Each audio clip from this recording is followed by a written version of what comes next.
Techniquement, le camp du maintien du Royaume-Uni dans l'Union européenne ne peut plus rattraper son retard. Au moment où je vous parle, quasi toutes les circonscriptions ont été dépouillées, 363 sur 382, avec 52% des suffrages exprimés. Le Brexit l'emporterait donc sur le maintien avec plus d'1 million de voix d'avance. Goodbye Bruxelles, les Britanniques ont dit au revoir à l'Europe. Les résultats officiels et définitifs doivent être annoncés d'ici 1 heure. David Cameron devrait s'exprimer.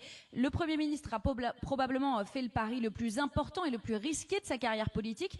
Il l'a perdu. À la clôture des bureaux de vote hier soir, 84 députés conservateurs mais pro-Brexit renouvelaient leur confiance à David Cameron dans une lettre publiée avant les premiers résultats. Parmi eux, Boris Johnson, leader du camp du Brexit. Mais ce matin, les opposants travaillistes pourraient appeler à la démission du Premier ministre. Amélie, depuis les premiers résultats de la nuit, les marchés financiers s'affolent. Oui, à la City de Londres, première place financière mondiale. Les bureaux sont restés ouverts toute la nuit. Les financiers, les yeux rivés aux résultats. Le cours de la livre sterling s'est effondré ce matin, passant en dessous du $40, son plus bas niveau depuis 1985. Parallèlement, en Asie, le yen, valeur refuge, flambe. Un véritable revirement, car à la fermeture des bureaux de vote hier soir, le vent semblait tourner vers la victoire des partisans du maintien. Et les investisseurs avaient le sourire. La livre avait même bondi. Un peu plus tôt, Wall Street finissait en nette hausse, tout comme auparavant la Bourse de Londres et les autres places européennes. Amélie, que va-t-il se passer concrètement maintenant ?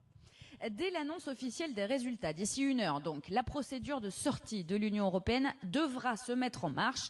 2 ans d'intenses négociations attendent Londres et Bruxelles, mais pour le moment, l'incertitude sur le futur de leurs relations économiques et politiques est totale. Quant aux conséquences, elles sont d'abord économiques, pour les entreprises britanniques notamment. Tous les accords qui leur permettent d'accéder librement au marché commun devront être renégociés. Des droits de douane pourraient par exemple être rétablis.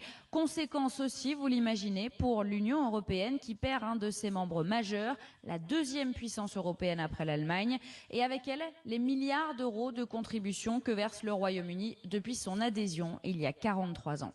Merci Amélie, on vous retrouvera évidemment en direct de Londres tout au